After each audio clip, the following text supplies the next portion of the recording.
ఉప ఎన్నిక వస్తే ఏ పార్టీ గెలుస్తుంది? టీఆర్ఎస్ వస్తుంది. కేసీఆర్ అంటే మంచి పనులు చేసిండు అమ్మ. రైతు బంధు ఇచ్చిండు, కళ్యాణ లక్ష్మి ఇచ్చిండు, ఆడపిల్ల పుట్టింది అంటే అప్పుడే 12,000 రూపాయలు వేసిండు, మగపిల్లాడు పుడితే 10,000 వేసిండు. కేసీఆర్ మంచి పనులు చేసిండు. 24 గంటల కరెంటు తీసుకొచ్చిండు.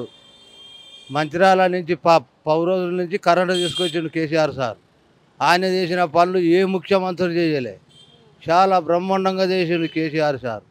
ఇప్పుడు వచ్చేది ఆయనే వస్తాడు మళ్ళా. ఎట్లా మరి దానం నాగేంద్ర బీఆర్ఎస్ పార్టీ కండోతా గెలిచి టీఆర్ఎస్లకి కాంగ్రెస్లో పోయిండు కదమ్మా, మళ్ళీ ఇక ఆయనకి వేయరు.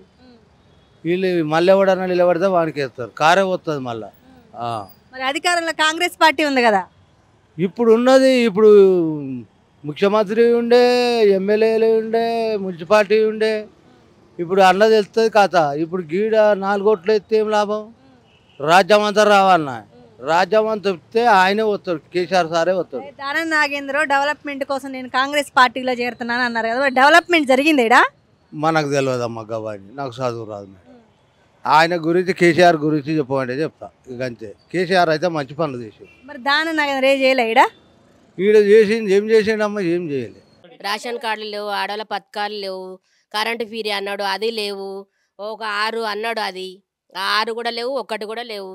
మాకు చాలా ప్రాబ్లమ్స్ ఉన్నాయి. మా పిల్లలకు పనులు లేవు, ఏది లేదమ్మా, ఏ దందా లేదు, ఏ పనులు లేవు. కష్టకాలాలు ఉన్నాం, తిననీకి కూడా కష్టమే ఉంది, ఏం లేదు.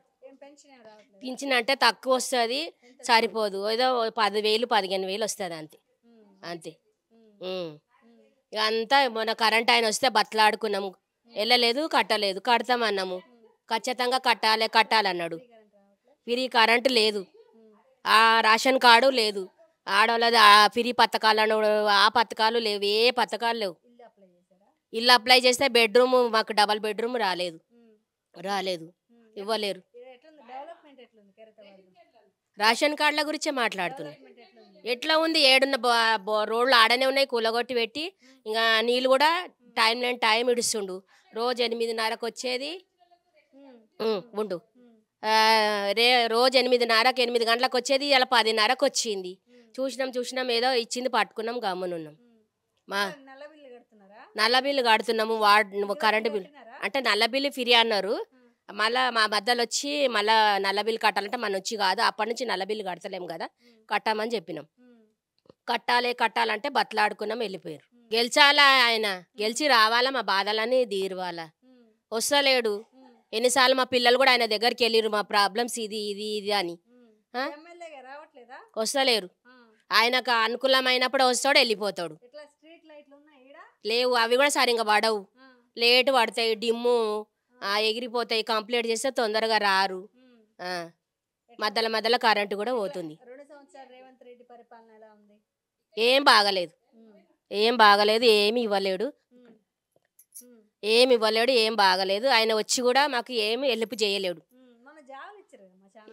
ఏం జాబులు ఇచ్చిరమ్మా అంటే తక్కువ చదివినరు, ఎక్కువ చదవలేరు. చదివిన వాళ్ళు కూడా మా కాస్ట్ ఎస్టీ కాస్ట్, మాది ఎరుకోళ్ళం. మా కాస్ట్లో ఎవరికి డ్యూటీలు ఇవ్వలేడు. టెంపరీవేర్గా అయినా ఇవ్వలేడు, పర్మనెంట్ అయినా ఇవ్వలేడు. ఏదైనా లోన్లు శాంక్షన్ చేస్తే కూడా ఆ లోన్లు కూడా రాలేవు. అంతో కేసీఆర్ చేసిండు. అంత ముసలోళ్ళకు, అంత గరీబోళ్ళకి, లేనోళ్ళకు కొంచెం ఆయన అంతా ఆదుకున్నాడు. 10 ఏళ్ళు వచ్చినా కూడా ఏదో గుడిసెని ఇచ్చిండు. కానీ ఈయనైతే ఆయనతో కూడా ఏం లేదమ్మా. వచ్చినావంటే వచ్చినావు, ఉన్నావంటే చీర మీద కూర్చున్నావు, ఎవరిది ఏం తీర్చేది లేదు. బతుకమ్మ చీరలు కూడా ఇవ్వలేరు.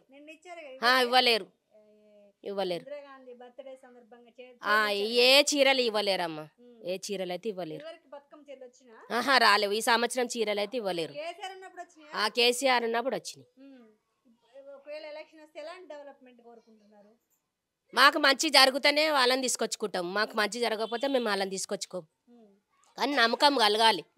మేము కోరి తీసుకొచ్చినప్పుడు మాకు నమ్మకం కలిగినప్పుడు మాకు నమ్మకంగా వాళ్ళు ఉండాలి. మమ్మల్ని మోసం చెయ్యొద్దు. ఇప్పుడు మోసం చేసినట్టే రేవంత్ రెడ్డి వచ్చి మోసం చేసిండు, మాకేం చేయలే. మా పిల్లలు ఎంతో కష్టకాలాలు ఉన్నారు, బాధపడుతున్నారు. చేసుకుందామంటే పనులు కూడా లేవు. ఏడుకైనా అడ్డంకాలు వస్తాయి, ఏడుకైనా కూడా ఏం పనులు కావు.